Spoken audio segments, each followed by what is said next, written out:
एकता का प्रकाश इतना शक्तिशाली है, एकता का प्रकाश इतना शक्तिशाली है कि वह संपूर्ण पृथ्वी को प्रकाशित कर सकता है, प्रकाशित कर सकता है।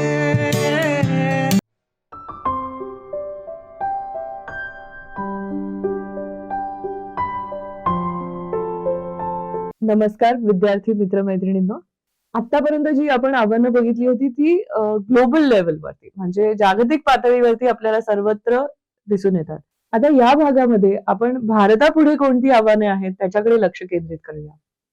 20 फेब्रुवारी रोजी लॅन्सेट जर्नलमध्ये प्रकाशित झालेल्या अभ्यासानुसार 2030च्या अंतिम मुदतीच्या 7 वर्ष आधी संयुक्त राष्ट्रांच्या शाश्वत विकास उद्दिष्टे म्हणजे SDG अंतर्गत अनेक निर्देशक साध्य करण्यात भारत मागे पडत आहे, असा एक अहवाल समोर आलेला आहे. मग हे कुठले आहेत निर्देशक? की दारिद्र्य आणि असमानता. भारतातील गरिबी आणि असमानता, शिक्षण, आरोग्य सेवा आणि स्वच्छ पाणी यासारख्या अत्यावश्यक संसाधनांना सहजपणे उपलब्ध करून देत नाही आणि सामाजिक आणि आर्थिक विषमता कायम ठेवून शाश्वत विकासाला सतत बाधा आणली जाते आहे. शाश्वत आणि सर्वसमावेशक विकास साधण्यासाठी या आव्हानांना तोंड देणे महत्वाचे आहे. मग आहे निधी. भारताचे समर्पित प्रयत्न असूनही आणि त्याच्या विकास योजनांमध्ये दारिद्र्य निर्मूलनाला प्राधान्य देऊनही देशातील लक्षणीय लोक अजूनही दारिद्र्य रेषेखाली राहतात, जगतात. ह्याचं कारण काय आहे? कारण शाश्वत विकास उद्दिष्टे प्रभावीपणे साध्य करण्यासाठी आवश्यक असलेल्या निधीपेक्षा सध्याची जी गुंतवणूक पातळी आहे ती कमी आहे, कमी निधी उपलब्ध आहे.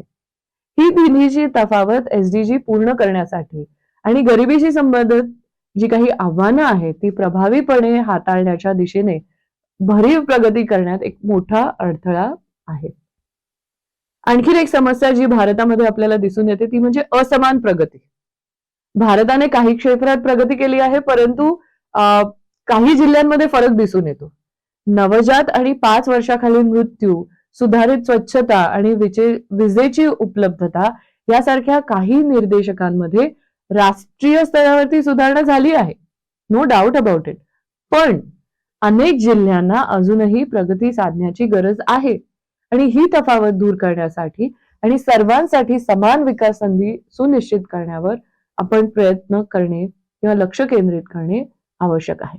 हा जो लॅन्सेट अभ्यास होता त्यानुसार 2016 आणि 2021 दरम्यान दिसलेला बिघडता कल आणि दिशा सुधारणेचे कोणतेही प्रयत्न नाहीत असे गृहीत धरून अनेक जिल्हे 2030 नंतर देखील SDG वरील लक्ष्य कधीच पूर्ण करू शकणार नाहीत असं या अभ्यासात सांगितलं गेलेलं आहे.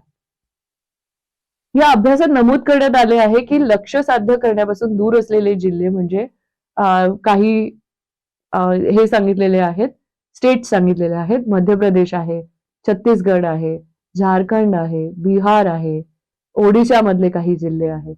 म्हणजे इथे हे जे सगळे जिल्हे आहेत हे केंद्रित होतात या राज्यांमध्ये. लॅन्सेट अभ्यासानुसार गरिबी, अशक्तपणा, बालविवाह, घरगुती हिंसा आणि तंबाखू सेवन यासारख्या महत्वाच्या SDG निर्देशकांसाठी 75% पेक्षा जास्त भारतीय जिल्हे या लक्ष्यापासून दूर आहेत. 75%, यू कॅन इमॅजिन.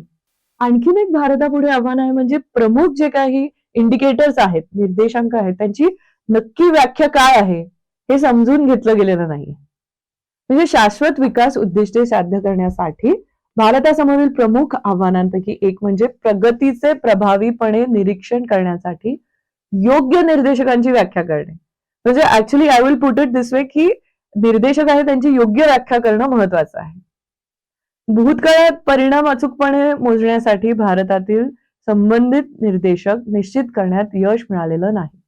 एक उदाहरण देऊ इच्छितो ते म्हणजे सुरक्षित पिण्याच्या पाण्याची व्याख्या म्हणजे काय, तर हातपंप दिले गेलेले आहेत आणि नलिका विहिरींच्या उपलब्धतेवरती ती आधारित होती. ज्यामुळे काय झालं, 86% भारतीयांना सुरक्षित पाणी उपलब्ध आहे असे अधिकृत डेटाद्वारे दिसले. करेक्ट?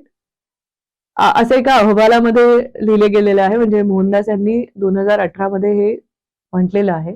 तथापि या इंडिकेटरने जलजन्य रोगांचे प्रमाण किंवा त्यापासून पाण्यामुळे, दूषित पाण्यामुळे जुलाब होणे, यामुळे होणारे मृत्यू यांचा विचारच केलेला नाहीये.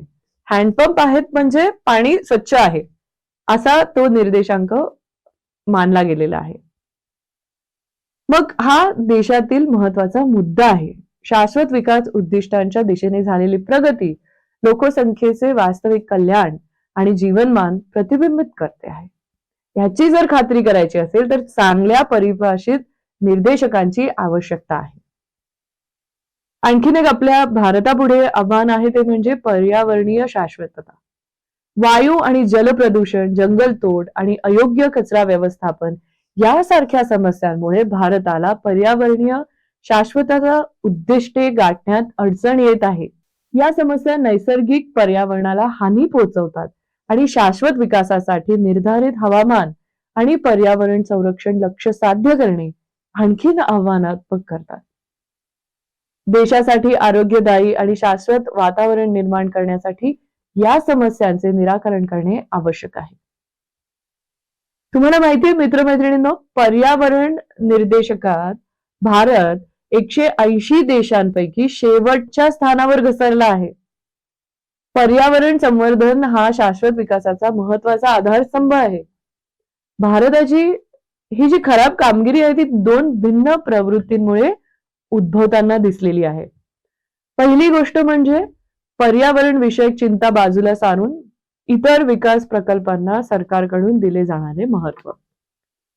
दुसरा सामाजिक पुराणमतवादपणा जो असतो तो आहे, जो भारतात दिसून येतो, विशेषतः लैंगिक असमानतेच्या बाबतीत, जसे की जोडीदाराने केलेली हिंसा, मुलींचे बालविवाह, महिलांसाठी आरोग्य विमा आणि आधुनिक गर्भनिरोधकांचा वापर याबाबत खूप कमी काम केलं जाणं, भौतिक ऐश्वर्य आणि सामाजिक पुराणमतवाद जो आहे तो सार्वजनिक कामावर वर्चस्व गाजवताना आपल्याला दिसून येतो.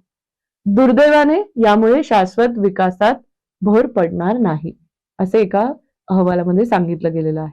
इथे हा भाग समाप्त झालेला आहे. धन्यवाद.